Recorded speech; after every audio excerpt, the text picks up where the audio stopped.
ایک بار ایک شریر یہودی نے محض شرارت میں حضرت محمد صلی اللہ علیہ وآلہ وسلم کی خدمت میں کھجور کی ایک گٹھلی پیش کی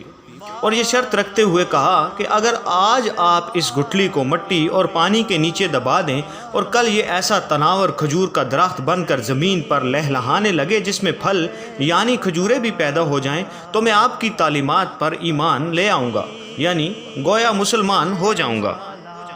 آپ صلی اللہ علیہ وآلہ وسلم نے اس کی یہ شرط قبول فرمائی اور ایک جگہ جا کر آپ صلی اللہ علیہ وسلم نے اس گٹھلی کو مٹی کے نیچے دبا دیا اور اس پر پانی ڈالا اور اللہ سبحانہ و تعالیٰ سے دعا فرمائی اور وہاں سے واپس تشریف لے آئے۔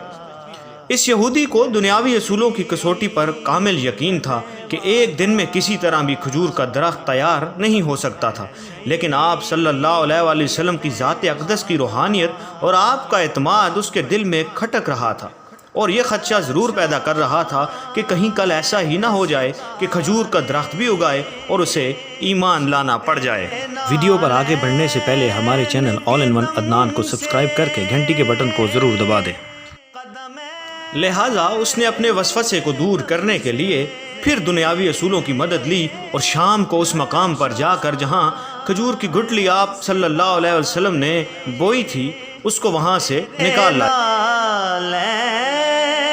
کے دم سے قدمین کے دم سے اور خوش خوش واپس آ گیا کہ اب کھجور کا نکلنا تو درکنار، کھجور کے درخت کا نکلنا ہی محال ہے، لیکن وہ نہیں جانتا تھا کہ جب معاملہ اللہ سبحانہ و تعالی اور اس کے محبوب رسول صلی اللہ علیہ وآلہ وسلم کے درمیان ہو تو دنیاوی اسباب بے معنی ہو جاتے ہیں۔ جب اگلا دن آیا تو آپ صلی اللہ علیہ وآلہ وسلم اور وہ شرارتی یہودی مقام مقررہ پر پہنچے تو وہ یہودی یہ دیکھ کر حیران رہ گیا کہ وہاں ایک تناور درخت کھجور کے گچھوں سے لدا کھڑا ہے۔ اس پر یہودی نے جب اس کی کھجور کو کھایا تو اس میں گٹھلی نہیں تھی۔ اس کے منہ سے بے اختیار نکلا، اس کی گٹھلی کہاں ہے؟ روایات میں آتا ہے کہ آپ صلی اللہ علیہ وآلہ وسلم نے ارشاد فرمایا کہ گٹھلی تو تم کل شام ہی نکال کر لے گئے تھے، اس لیے گٹھلی تو کھجور میں نہیں ہے، البتہ تمہاری خواہش کے مطابق کھجور کا درخت اور کھجور موجود ہے۔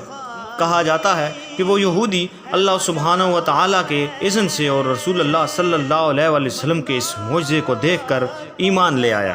اس واقعے کے بعد سے آج تک بغیر گٹھلی والی معجزاتی کھجور مدینہ منورہ میں خوب اگتی ہے، دکانوں پر فروخت بھی ہوتی ہے۔ اس کھجور کا اصل نام سکھل ہے، اسے سخل بھی کہتے ہیں، اور اگر آپ کو نام یاد نہ بھی رہے تو آپ اسے بے دانہ کھجور کہہ کر بھی طلب کر سکتے ہیں۔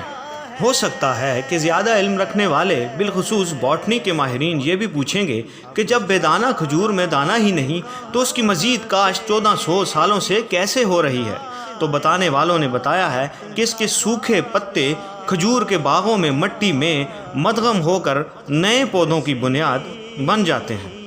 سبحان اللہ۔ ہر چند